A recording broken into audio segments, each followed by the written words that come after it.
आपको बता दें तीसरी और दूसरा चरण की जो सूची है वो जारी हो गई है। भोगांव से राम नरेश को टिकट दिया गया है, पीलीभीत से संजय गंगवार को टिकट दिया गया है, पलिया से हरविंदर रोमी, निगासन से शशांक वर्मा, अरविंद गिरी, गोला गोरखनाथ से उन्हें टिकट मिला है, लहरपुर से सुनील वर्मा को टिकट दिया गया और इसी तरीके से 85 लोगों की ये सूची जारी की गई है। वीरेश पांडे हमारे ब्यूरो चीफ है, लगातार हमारे साथ बने हुए हैं। वीरेश जी, आपने सतीश महाना को भी सुना होगा, उनका कहना है कि सर्वे के आधार पर ही हमने टिकट की जो प्रत्याशी हैं उनकी घोषणा की है, लेकिन जो जानकारी पहले थी वो ये थी कि विधायकों के टिकट कट सकते हैं। ऐसे में ये जो स्ट्रैटेजी बनाई गई है भारतीय जनता पार्टी की ओर से, मौजूदा हालात को देखते हुए कहीं भारी तो नहीं पड़ जाएगी?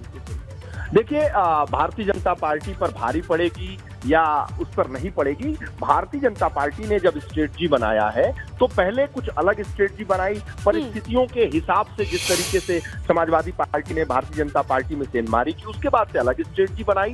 पार्टियां अपनी स्ट्रेटजी चेंज करती रहती हैं और उस स्ट्रेटजी का जो लक्ष्य होता है वो एकमात्र होता है कि रिजल्ट उनके फेवर में आए।